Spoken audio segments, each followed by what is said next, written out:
Minasyaitonirrajim. Bismillahirrahmanirrahim. Astaghfirullah rabbi wa atubu ilaih. Walhamdulillahirabbil alamin. Tsumma shalatu wassalamu ala asyrafil anbiya'i wal mursalin.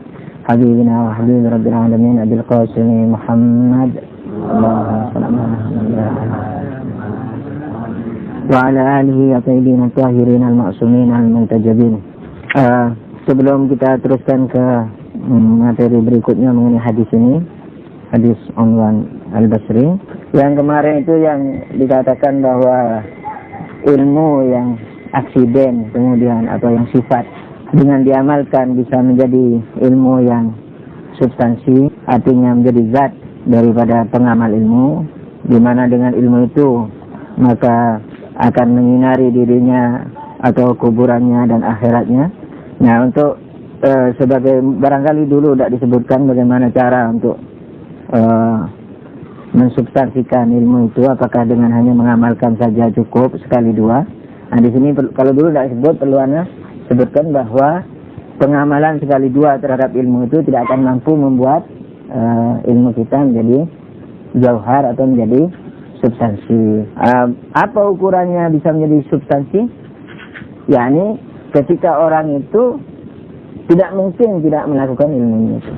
Seperti orang emosional misalnya, atau iyalah orang emosional, itu akan menjadi substansi dirinya, dari sifat akan menjadi substansi emosional ketika orang itu sudah tidak lagi mungkin meninggalkan emosionalnya. Misalnya punya masalah sedikit emosional, kalau sering begitu, kemudian akal itu mengatakan dia tidak mungkin berhenti dari emosionalnya itu, nah itu sudah dianggap substansi. Jadi alamat, walaupun itu masih belum tentu substansi 100%, karena ukuran kita hanya zahir. Bisa saja sebagai misalnya naudzubillah penzina yang menurut kita sudah tidak akan mungkin dia berhenti, tapi nyata-nyatanya berhenti juga. Jadi alamat saja itu, alamat. Jadi kalau kita lihat, kita nilai bahwa orang ini tak mungkin berhenti jadi merokok umpamanya, sekalipun rokoknya haram ya. Ketika orang mustahil berhenti, nah itu sudah jadi jauhar. Tapi kalau masih mungkin, tidak haram. Ketika masih mungkin, nah itu aksiden. Nah, itu aja cirinya. Jadi hati-hati terhadap kebiasaan itu. Makanya Imam Ali alaihissalam mengatakan menjauhi dosa jauh lebih ringan dari bertaubat. Nah, kalau penjelasan filsafatnya asik. Jadi makanya filsafat harus kuat nanti. Sebab filsafat itu kayak nahwu sorof untuk memahami Quran, bukan untuk memahami Quran, alhamdulillah, untuk memahami Quran. Sebab di samping Al-Quran pakai bahasa Arab, di mana harus belajar nahwu sorof, dia juga berbicara dengan akal. Nah, ketika dengan akal, maka akal kita harus dibenahi supaya lebih mendekati kepada maksud Tuhan yang sebenarnya. Jangan hanya mendakwah Quran, jangan hanya mendakwah hadis, tapi berusaha untuk memahami yang sebenarnya. Mewujudkan Quran juga bisa mensubstansikan Quran. Yani gimana mengamalkan isi Quran? Penghafal Quran yang sungguh-sungguh siapa? Yani yang mengamalkan Al-Quran, bukan menghafalkan lafaz-lafaznya itu. Nabi tadinya tidak ada kerjaan dengan lafaznya itu. Kalau untuk Nabi saja tidak perlu lafaz. Nabi dari awal tidak tahu lafaz-lafaz Quran. Dia bersentuhan, beliau sallallahu alaihi bersentuhan dengan siapa? Sang yang maha wenang katanya. Jadi bersentuhan langsung, minimal istilahnya tingkatan wahyu yang paling rendah sebelum menjadi ayat-ayat, minimal di akal mana? Akal pelaku misalnya. Akal terakhir sebelum di atas alam barzah satu tingkat, akal pelaku. Di situ nggak ada ayat-ayat. Justru semakin ke atas, semakin dekat dengan Tuhan, semakin lengah terhadap bukan hanya ayat ya, apa saja warna-warni dunia ini. Maka itu orang yang mencintai dunia, semakin banyak mencintai dunia, semakin jauh pula dari Tuhannya. Semakin mendekati satu, semakin dekat dengan Tuhan. Jadi semakin sederhana hati orang. Makanya kalau pelajar itu, baju nggak bisa ditinggal, harus dipakai. Warna-warni dihilangin. Jadi keserikaan dihilangin, terlalu rapi dihilangin. Yang tidak perlu dalam. Itu maksudnya untuk itu, untuk menyederhanakan apa? Hati bukan untuk belajar kempros, enggak. Untuk menyederhanakan hati. Nah, itu tujuannya supaya apa? Hatinya terpaku terus kepada Tuhan. Ya otomatis itu sudah. Orang yang cinta dunia, yang halal ya, yang maksudkan. Kalau yang haram sudah tidak dibahas dalam akhlak, itu sudah dibahas dalam fikih istilahnya. Imma surga, imma neraka, ini yang halal. Semakin banyak mencintai halal, semakin banyak pula, semakin jauh pula dari Tuhan. Sekalipun mencintai halal itu suatu pahala. Tapi yang dalam akhlak ini orang tidak hanya mengejar surga, mau mengejar manusia. Jadi kita belajar agama, kita hidup di dunia ini sama Tuhan, tidak disuruh masuk surga. Surga itu tingkatan paling rendah dari manusia. Sebenarnya bukan manusia tulen. Makanya masih diiming-iming sama Tuhan, ayo masuklah surga, nanti aku beri ini, beri sekali minum tak haus, dikasih ini, bidadari, ada ini, kayak gitu. Orang yang manusia itu mencari Tuhan. Makanya makamnya makam apa? Manusia itu isankannya, makamnya makam khilafah. Di khilafah itu ribuan derajat di atas surga. Contohnya apa? Contohnya mungkin sering yang sebut entah di diskusi dengan muslimat atau muslimin. Ketika Tuhan berfirman kepada siapa? Malaikat, "Inni ja'ilun fil ardi khalifah." Apa kata malaikat? Kata Tuhan, aku ingin menjadikan khalifah yang bertempat tinggal di muka bumi. Itu bukan khalifah bumi, nanti akan jelas tuh di ayat berikutnya, di kalimat berikutnya. Malaikat pada bukan protes, pada merasa kebingungan dan sedikit protes halus, tapi malaikat mengatakan ataj'alu fiha man yufsidu wa yusfiku dima. Apakah engkau akan menjadikan di dalamnya bumi, maksudnya manusia yang berbuat kerusakan dan saling berbunuh, terus wa nahnu nusabbihu bihamdik wa nuqaddisu lak, sementara kami selalu bertasbih dan mensucikan kamu kepada Tuhan. Itu apa maknanya? Ketika seorang ayah bilang kepada anak tertuanya, wahai anak tertuaku, nanti kalau aku mati, perusahaanku ini akan kukhalifahkan, yang akan menjadi khalifahku adikmu yang nomor 10 yang di SD itu. Apa kata si abang tertua yang kebetulan sudah lulus sarjana, yang juga punya akhlak baik, yang merasa tekun segala macam? Dia berkata apa? Wahai ayah, kenapa engkau akan diserahkan perusahaan kepada adikku yang nomor 10 yang masih di TK? Mungkin ayah meninggal sudah dengan 10 tahun lagi, dia masih kelas 1 SD. Sementara aku tidak pernah maksiat sama ayah. Sementara aku sudah lulus universitas dan kebetulan bidang tenun sebagaimana pabrik ayah. Apa maksudnya itu kata-kata itu? Maksudnya jadi aku lebih layak menjadi pengganti. Jadi sebenarnya ayat itu menceritakan hal yang luar biasa. Nanti beredanya, tapi sekilas saja karena supaya bisa masuk ke cepat. Ini mengapa wahai Tuhan aku akan jadikan manusia yang di sana nanti akan berbuat kerusakan dan berbunuh sementara aku bertasbih kepada manusia. Itu maksudnya aku lebih layak. Sementara aku di sini siapa? Para malaikat. Nah, sementara malaikat, apa fungsinya malaikat dicipta oleh Tuhan? Untuk mengurus segalanya. Itu yang berbicara seluruh malaikat. Di mana pengurus hujan, pengurus tanah, pengurus gunung, pengurus air, pengurus api, pengurus surga, pengurus neraka, pengurus lauhul mahfuz, pembawa arsy Tuhan. Yang paling tinggi itu, pembawa arsy itu semua bicara itu. Itu tandanya apa? Bahwa khalifah di sini bukan cocok tanam di bumi itu. Kalau cuma cocok tanam, ngapain pembawa arsy minta aku lebih layak untuk dijadikan khalifahmu, untuk bercocok tanam di bumi, untuk mengolah bumi? Enggak pas. Itu maksudnya apa? Untuk menjadi khalifatullah bagi seluruh makhluk Tuhan. Jadi ini ja'ilun fil ardi khalifah, itu maksudnya khalifah li jami'i makhlukati. Yani khalifati li jami'i makhlukati. Jadi khalifahku untuk mengurusi semua makhlukku. Itu. Tapi fil ardi, dia tinggalnya di bumi. Ini bukan mengurus bumi. Buktinya malaikat juga meminta makam khilafah itu. Secara tidak langsung. Nah, oleh karena itu kalau nanti ada hadis di Syiah yang dikatakan malam Lailatul Qadar malaikat pada turun, semua malaikat, wahyu, malaikat pembawa rezeki, pembawa cabut nyawa, pemberi nyawa, semualah. Pencabut jodoh, pemberi jodoh enggak, jodoh enggak ditentukan, nyawa juga enggak kalau sudah diajar. Ana kulihat semua turun ke bumi melaporkan pekerjaannya ke Imam Mahdi. Jangan kaget, jangan terus dikatakan kalau itu gulat, berlebih-lebihan terhadap Imam ini, dan memang betulan begitu. Jadi seluruh pekerjaan malaikat, sekalipun pembawa wahyu, pembawa rezeki, pembawa segala macam barokah di muka bumi atau bencana sebagai ujian bagi manusia, seluruh malaikat itu tunduk patuh terhadap siapa? Khalifatullah. Makanya kalau tawasul, yang paling dekat dan mustajab tawassulnya ke Imam Mahdi. Kalau tawasul ke Imam Mahdi, nanti istilahnya, jadi sekalipun sekarang tawasul ke Rasulullah, itu Rasulullah mesti minta izin Imam Mahdi dulu. Secara birokrasi lah ini ya. Tapi kalau Rasulullah sudah mengiyai, pasti Imam Mahdi mengiyai, karena maksum sama maksum hubungannya dengan hal lain itu. Jadi ketika Rasulullah iya, tidak mungkin Allah tidak. Sekalipun birokrasinya tetap minta izin Allah. Ya Allah, izinkan aku mensyafaati orang itu. Tetap, karena Allah sebagai maha besar dan Nabi Muhammad sebagai makhluk yang sangat kecil di hadapan Tuhan. Memang paling besar, paling agung di antara sesama makhluk, tapi di hadapan Tuhan tidak ada apa-apanya kanjeng Nabi. Minta izin. Tapi karena kanjeng Nabi itu hatinya, ruhnya, semua dari awal sudah maksum, yakni ditempatkan kepada apa yang dikehendaki Allah, maka kehendaknya pasti merupakan kehendak Allah.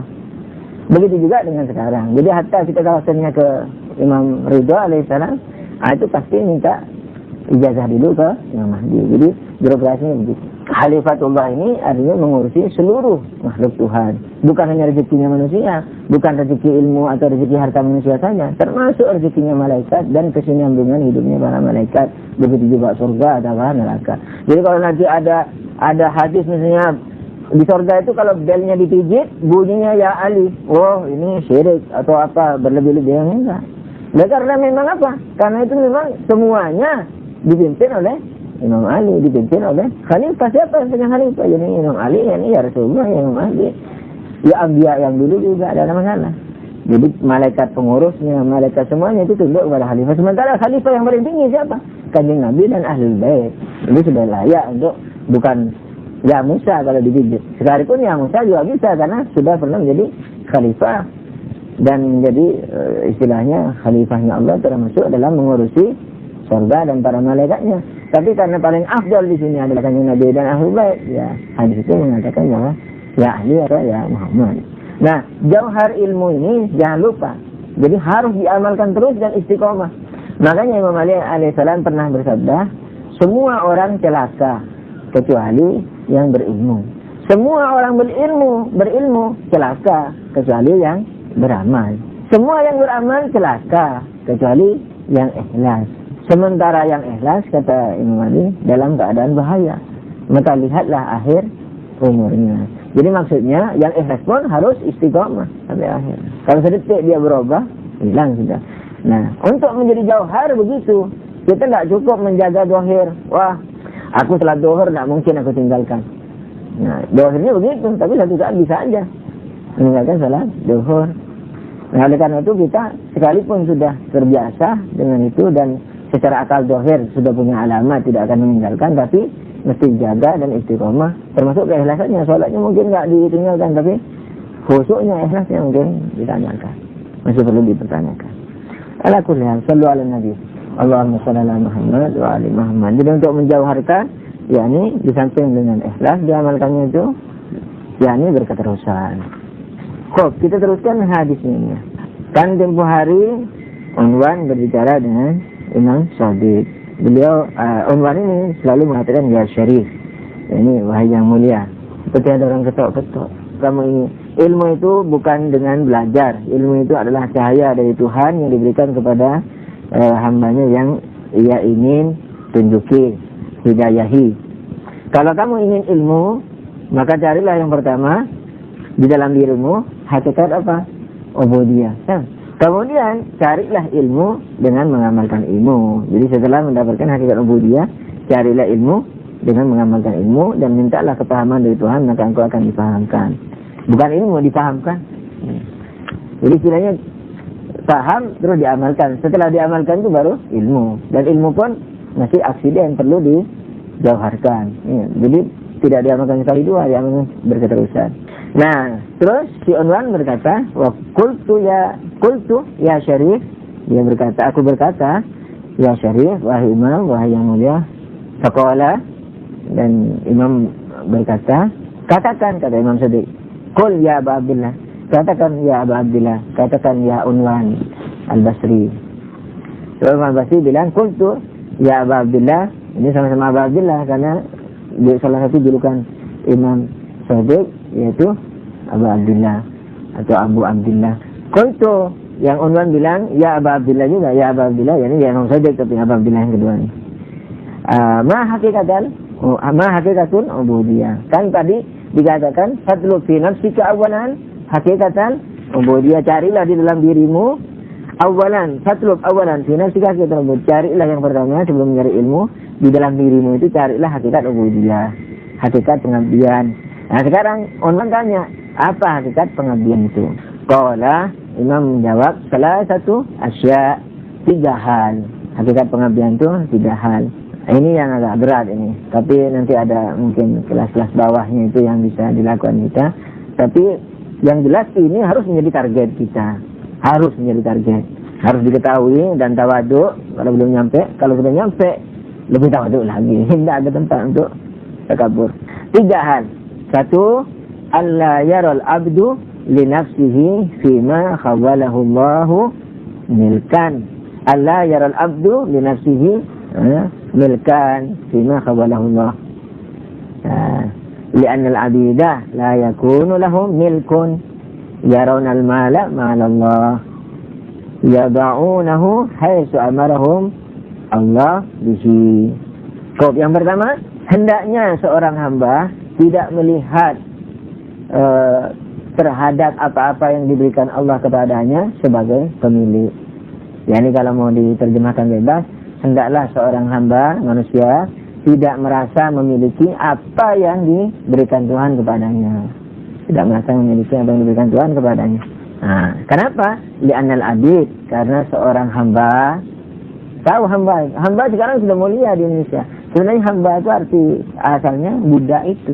Abdullah ini budak Allah. Hamba Allah sekarang sudah menjadi mulia.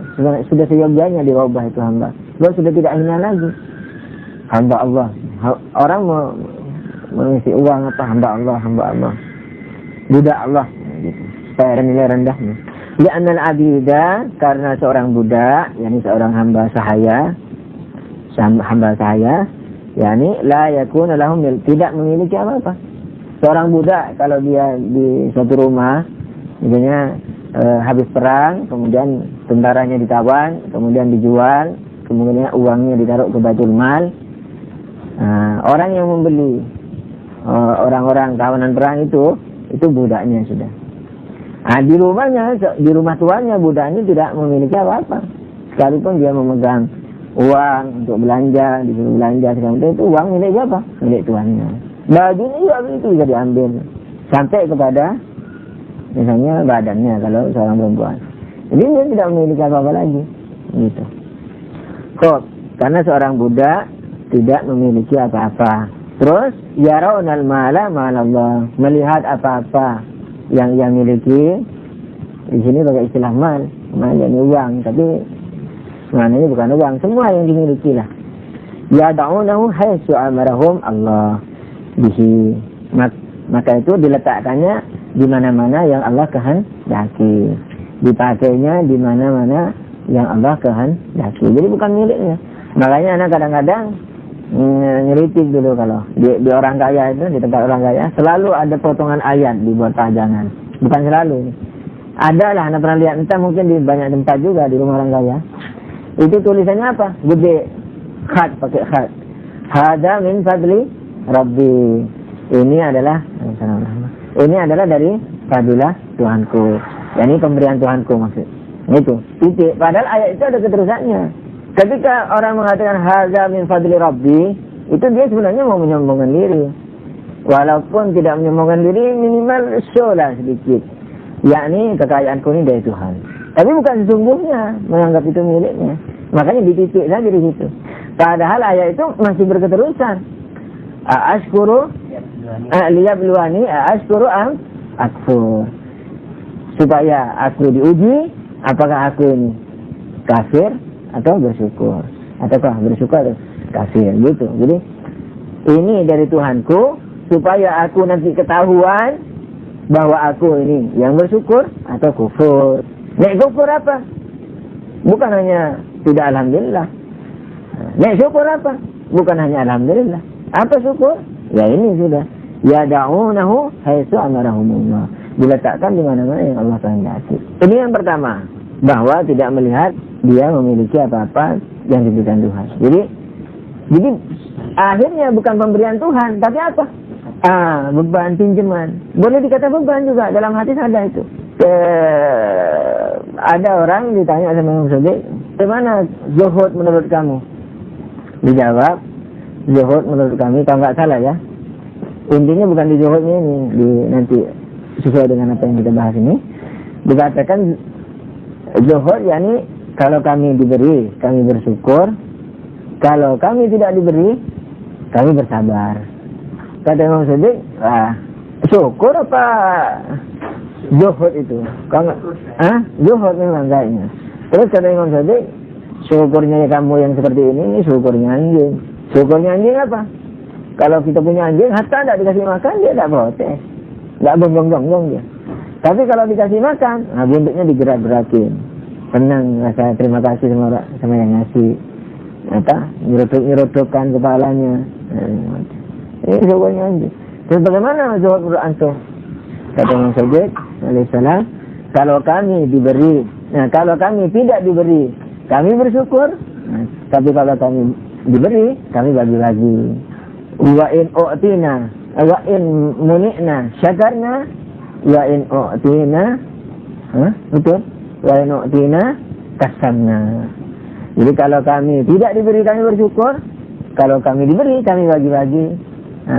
Jadi maksudnya apa? Bersyukur karena seperti yang Kuku katakan, tidak diberi beban.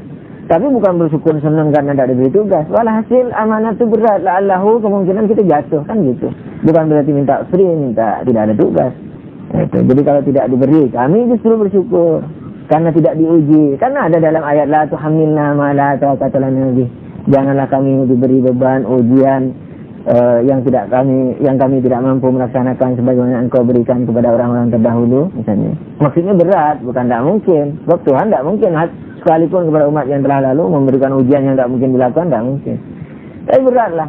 Ini tolong ringankan, tapi pahalanya besarkan, gitu. Ala kulli hal, sebagai seorang hamba boleh minta begitu. Terserah Tuhan mau diberi atau tidak. Nah, jadi wa in u'tina kasamnya. Kalau kami diberi, kami bagi-bagi. Makanya kalau di satu rumah hadza min fadli rabbi, itu hanya sekedar mau pamer aja. Sepertinya dia dekat sama Tuhan. Enggak. Orang sudah nulis proposal mau bikin Husainiyah, setrot ngasihnya 50.000 kok. Mau bangun Husainiyah, seperti mau istilahnya apa? Mau bepergian ke misalnya keluar kota yang jaraknya dekat saja. 50.000 kan kalau di sana buat apa itu? Hatinya buat daging atau buat daging aja mungkin dapat 1 kilo saja. Ini bahkan Husainiyah. Jadi tidak melihat apa yang diberikan Tuhan kepadanya miliknya. Jadi pinjaman milik Tuhan. Itu. Jadi jangan dikira itu rezeki. Ini seyogyanya loh ya seorang abd. Tapi kalau mau jadi istilahnya bukan budak, jadi makhluk Tuhan, ya halal, tidak apa-apa makan. Tapi kalau mau jadi budak Tuhan, maka jangan dijadikan apa yang diberikan Tuhan itu miliknya. Yang kedua, wala yudabbiru al-abdu li nafsihi tadbira. Nah, ini mungkin ini perlu penjelasan ya sebagaimana tadi isyarah sajalah karena ini pelajaran akhlak ini, bukan pelajaran akidah. Wala yudabbiru al-abdu li nafsihi tadbira. Yang kedua apa? Seorang hamba tidak layak, seorang budak tidak layak mengatur dirinya. Jadi janganlah ia mengatur dirinya. Ini agak berat ini. Perlu diperhatikan. Ini harus ditafsir dengan ilmu kalam setidaknya. Akidah lah. Dalam akidah itu apa? Bahwa kita mempunyai usuluddin yang kedua yang bernama apa? Adlu ilahi, keadilan Tuhan. Keadilan Tuhan itu sebenarnya mempunyai tujuan. Dia mempunyai sasaran tembak. Sebenarnya adil ilahi itu tidak perlu dipoinkan sendiri. Usuluddin itu cukup berapa? 4 misalnya. Tauhid, nubuwah, imamah, ma'ad. Tapi kenapa 4? Sebab idalah masuk tauhid. Keadilan Tuhan itu kan sifat Tuhan. Itu dibahas di dalam tauhid. Tapi kenapa sama aimah ditonjolkan menjadi keadilan? Nah, itu karena apa? Ingin menggempur beberapa hal yang tidak layak diajarkan di dalam Islam, di mana diajarkan oleh orang-orang yang tidak tahu Islam dan merasa tahu Islam. Itu falsafahnya. Apa di antaranya? Qada qadar itu. Jodoh ditentukan Tuhan, rezeki ditentukan Tuhan, umur ditentukan Tuhan. Nah, nasib sial atau nasib untung ditentukan Tuhan semuanya. Nah, walhasil manusia keluar dari dalam perut ibu itu membawa takdirnya. Makanya dia menangis dengan tangan menggenggam katanya. Sebab di tangannya itu tertulis nasibnya dia. Dia menangisi nasibnya. Kalau begitu nggak ada yang kaya, padahal banyak yang kaya yang saya nangis juga. Ala kulihan, banyak yang berhasil, ada yang nabi, ada yang wali. Katakanlah kalau kaya mungkin masih dunia. Banyak yang jadi orang soleh, syuhada, tapi nangis.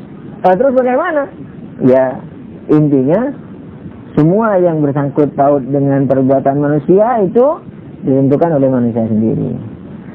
Ya ini sesuai dengan pilihannya sendiri. Mau jodoh yang macam apa, mau terus langgeng dengan keluarganya, mau cerai, mau apa sajalah. Mau dapat perempuan yang kayak apa, mau dapat rezeki yang kayak apa. Terus kemudian umur juga, mau umur panjang, mau dirusak dengan ngerokok lagi. Kebetulan saja ini, sekedar keluar dari mulut begitu. Kok mau hidup di daerah yang polusi, atau di gunung yang terlalu tinggi sehingga cepat kena paru-paru basah, apa saja. Jadi orang bebas menentukan kadar umurnya sendiri. Kok jadi mau umur berapa terserah, mau jodoh yang kayak apa terserah, mau rezeki yang macam apa terserah. Kadang-kadang orang bertanya, ini aku sudah jalan di pinggir, kok masih ditubruk? Nah, berarti itu takdir Tuhan. Nah, ya enggak, kamu ketika jalan di pinggir itu,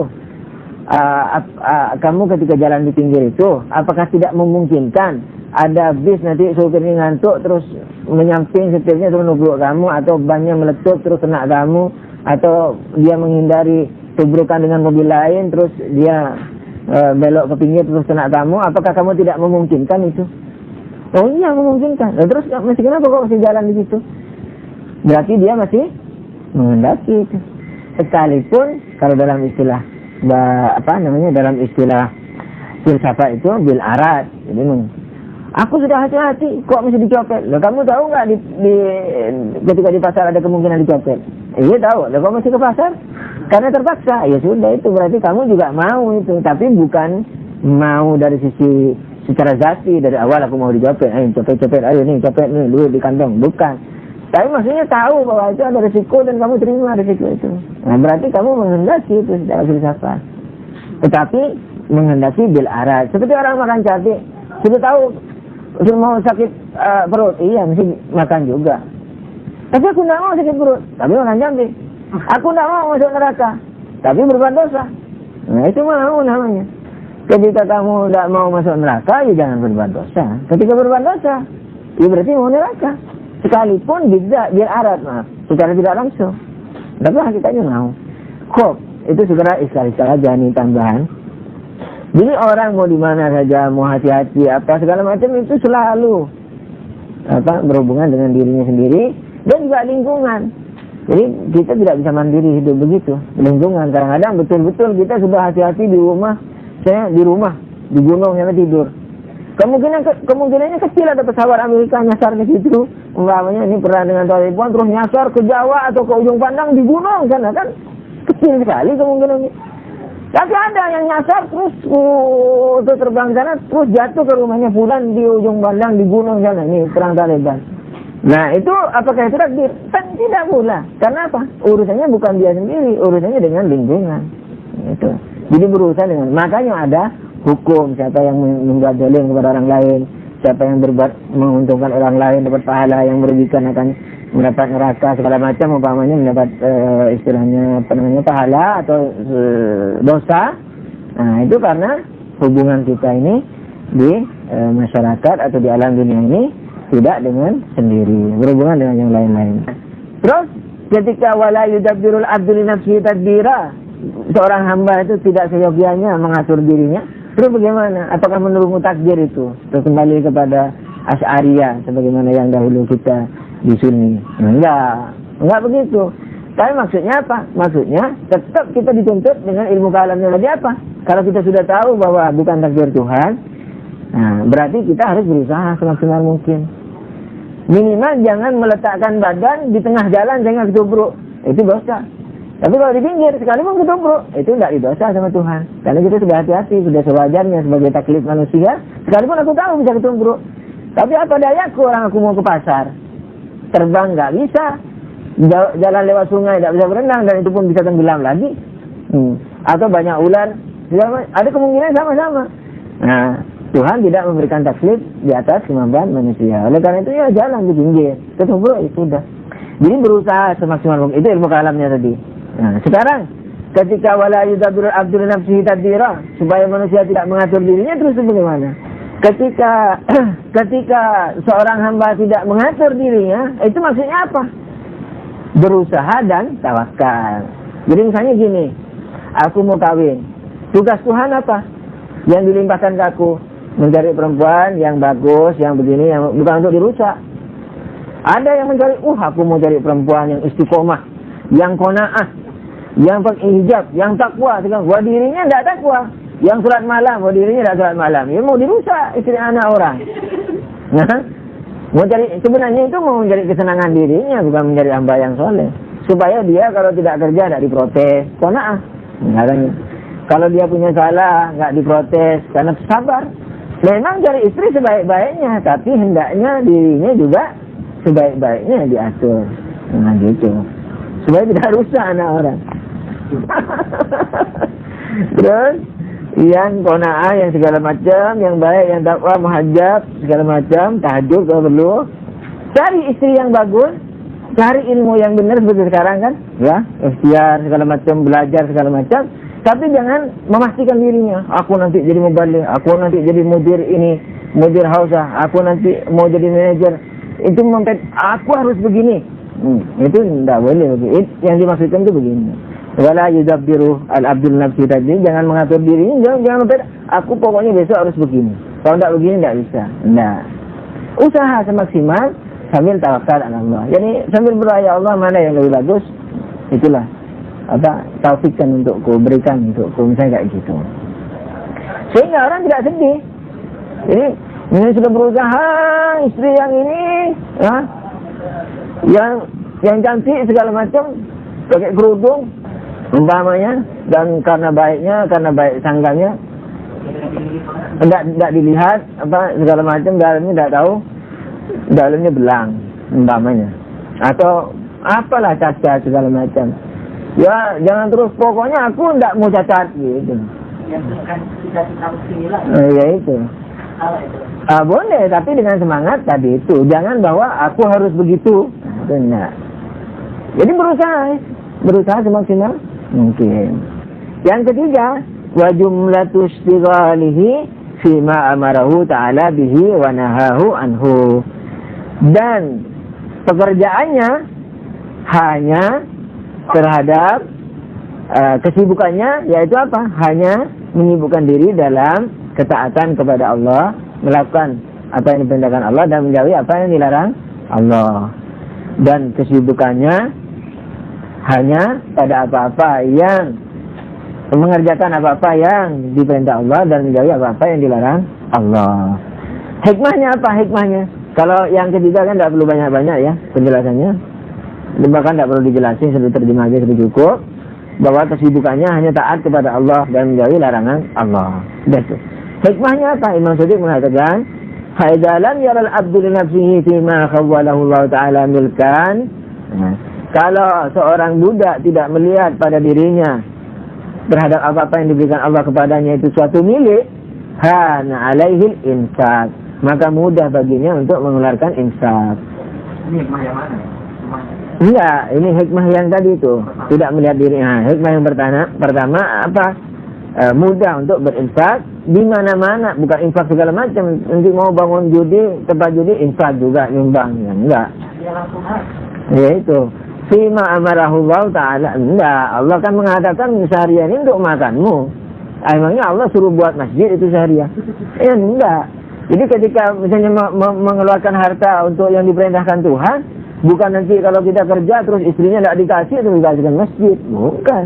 Justru masjid itu sunnah. Yang wajib mana? Istri dan anak. Cuma menumpuk harta itu yang tidak benar. Gitu. Kecuali sewajarnya untuk hari mabadah, ya, untuk hari apa? Mabodo katanya orang Gansi. hari yang tak terduga-duga. Nah, itu ya nyerap sedikit, berapa sebagiannya seukuran dia. Sisanya itu ya buat menolong orang. Kalau mampu hebat. Makanya mengatakan bahwa, dan bukan hanya ini loh ya, bukan masalah harta, termasuk nyawa, termasuk diri, termasuk apa saja, termasuk diri sendiri, termasuk ilmu, termasuk apa, bukan hanya harta saja. Makanya Anda mengatakan merupakan suatu target nanti masa depan. Sebab ini sebenarnya ini sudah gambaran daripada fana, cuma tidak dijelaskan terang sama Imam Sajjad. Jadi ketika orang sudah tidak melihat dirinya memiliki apa yang diberikan Tuhan, apa yang diberikan Tuhan? Harta saja, ilmu saja, enggak, termasuk dirinya, termasuk kebaikan dirinya. Jadi fana sebenarnya yang wali kemarin itu. Jadi ketika dia tidak melihat apa-apa yang diberikan Tuhan kepada dirinya, milik dirinya, termasuk dirinya ini tidak dirasakan, tidak dimiliki.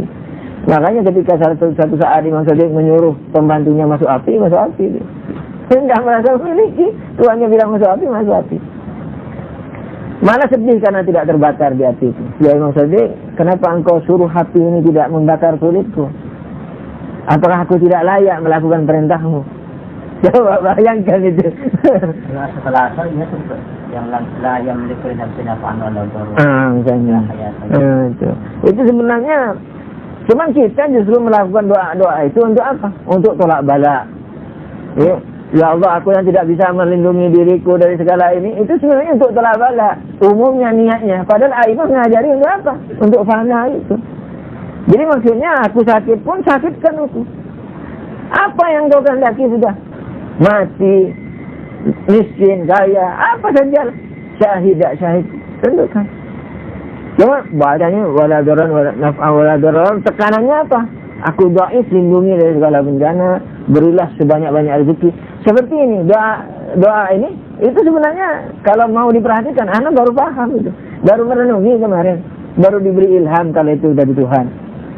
Doa raja, nah sebelumnya, khairat Allahumma atini Umat'alatiyya jami'a khairat dunia jami'a khairat akhirah. So, ya Allah, berikanlah kepadaku seluruh kebaikan dunia dan akhirat. Mungkin tidak itu dilaksanakan kalau sesuai dengan yang kita pahami? Tidak mungkin. Sebab apa? Seluruh di dunia kebaikan, kalau kita maksudnya harta, ya sehat, ya kaya, ya gantengnya kayak Nabi Yusuf, kan gitu. Kerajaannya kayak Nabi Sulaiman, bahkan lebih. Seluruh dunia, antariksa, aku juga pesawat, punya roket yang nuklir, punya pesawat, kalau itu kebaikan dunia, rezeki lah. Kalau itu maunya umumnya manusia, kan gitu. Rezeki, sehat segala macam, ganteng, istri banyak, cantik, ya da'inya 4, mut'ahnya 100, segala macam. Lah itu, apa? Itu jami'ah khairat dunia kan. Dan tidak mungkin itu dilaksanakan. Terwujud tidak mungkin. Kerajaannya kerajaan Nabi Sulaiman, kekuatan tentaranya kayak Amerika sekarang umpamanya. Perintah sana, perintah sini. Kan tidak mungkin itu. Tetapi kenapa kok disuruh doa pakai itu? Sebab maksudnya jami'ah khairah, jami'al khairi itu bukan harta. Apa? Yang terkhairah itu apa? Yang terbaik. Ya Allah itu sendiri. Malah jami'ah khairid dunya wa jami'ah khairil akhirah. Jami' khairil akhirah. Nanti di surga itu kamu tidak boleh ngutik-ngutik dia dariku. Sekarang padahal doanya minta seluruh kebaikan akhirat. Seluruh kebaikan akhirat ya bidadariku juga. Anggap aku masuk surga gitu. Ya bidadariku juga, ya kenikmatanku juga, surgaku juga. Kamu kalau misalnya masuk surga juga, tapi harus tak izin aku dulu. Sallu ala Nabi. Allahumma shalli ala Muhammad wa ali Muhammad. Lah itu tidak bisa saling mengambil. Tapi kenapa kok dibilang jami'ah khairil akhirah? Karena apa? Jami'ah khairil akhirah yang bisa meliputi segala akhirat. Tidak ada lain kecuali Allah itu sendiri. Maksudnya, ya Allah berikanlah dirimu di dunia dan di akhirat. Di dunia dan akhirat ada bedanya. Jami'ah dunia, jami'ah akhirat. Apa? Ya Allah itu. Seluruh dunia, seluruh akhirat. Ini dunia Allah. Apa lagi? Surga sepeta. Sekalipun sangat luas, tapi bukan surganya orang lain. Tidak boleh ngelirik, tidak dari orang lain. Diberikan itu dalam bentuk apa? Ya itu nanti diberikan seperti kemarin itu, yakni diberikan ke roh kita. Maksudnya kita diangkat. Pemberian Tuhan itu kalau sudah mengenai Tuhan, itu bukan diturunkan ke bawah, sebab Tuhan di atas. Atas bukan tempat, ya makom. Jadi kita yang ditarik nanti. Makanya jami akhirat dunia. Jadi kalau kita masuk misalnya ke atas, ke akal awal misalnya, itu sudah jami'ah. Sebenarnya, nah, kalau ke akal 10 saja, kalau akhirat itu maksudnya hari kiamat, itu sudah boleh dikatakan dia sudah mendapat jami'ah akhirat dunia wal akhirat. Jadi kalau orang sudah masuk ke akal pelaku, ke akal aktif itu, sudah bisa dikatakan dia sudah mengambil seluruh kenikmatan dunia dan kenikmatan kebaikan dunia dan kebaikan akhirat. Kalau akhirat itu hanya sebatas apa? Sebatas surga neraka. Kenapa dikatakan dia sudah memiliki seluruh kebaikan dunia? Sebab seluruh yang ada di dunia ini berasal dari akal 10 itu, akal pelaku itu. Jadi kalau dia penyebabnya, jadi kalau kita datang ke sebabnya, selesai sudah, akibatnya sudah kena semua. Tapi kalau akhirat itu maksudnya alam gaib setelah dunia, di mana termasuk surga dan sampai akal 1, maka dia belum mencapai seluruh kebaikan akhirat.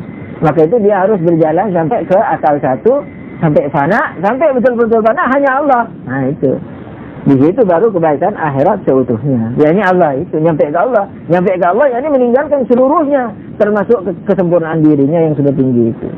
Kewaliannya udah tidak dirasakan. Ini apa? Kalau seorang hamba tidak mengatur dirinya dan diserahkan kepada Tuhan untuk diatur, tapi bukan atas dasar takdir tadi ya, diatur dengan ikhtiarnya. Ya Allah, aku mau berusaha, engkau lah yang menentukan apa saja. Berusaha aja sudah menghindari penyakit. Perkara sakit ya sudah. Sebab tugasnya menghindari penyakit. Perkara sakit ya misal lain. Kalau dia sudah menyerahkan urusannya kepada Tuhan dan tidak mengatur dirinya, maka mudah baginya untuk mendapatkan masalah. Jadi mudah dalam rangka menerima apa? Ujian Tuhan, bencana-bencana. Mudah. Anak mati, kita sakit berat, sakit yang berbahaya, mematikan, tidak mematikan, kaya, miskin. Jadi kalau berdoa Rabbana atina fid dunya hasanah fil akhirati hasanah wa qina adzabannar, hasanah di situ bukan sehat dan kaya. Hasanah yakni katakanlah iman. Jadi mau sakit, mau kaya, mau miskin, mau sehat, mau sakit, ya, jadikan aku orang yang mukmin bersyukur kepadanya.